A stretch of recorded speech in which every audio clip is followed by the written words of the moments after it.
دا ورور تپوس کړی دی یو کرت ما مونځ وکړو خو زما اودس نه و یعنې وروسته ما ته رایاد شو چې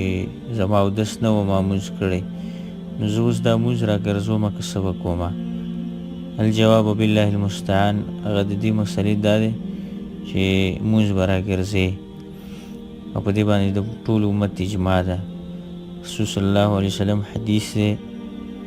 رسول صلی الله علیه وسلم وایي لا تقبل صلاة بغیر طهور مونځ د هغه چا نه کېږي چې هغه اودس نه یې کړی هغه سړي مونځ نه قبلیږي او دا صحیح مسلم کې حدیث دی رسول صلی الله علیه وسلم وایي لا تقبل صلاة احدکم اذا احدث حتى يتوضا او دا بالکل صحیح حدیث دی په دې باندې اتفاق دی رسول صلی الله علیه وسلم وایي د هغه چا مونځ نه کېږي چې کله هغه بې اودسه شي څو پورې چې دا اودس نه یې کړی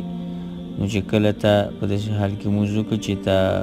اودس نه و کړی تا مونځ وکړه نو دا مونځ تا نه کېږي ته به دوباره مونځ کې چې کله تا ته رایاد شو نو په هغه ټایم کې به ته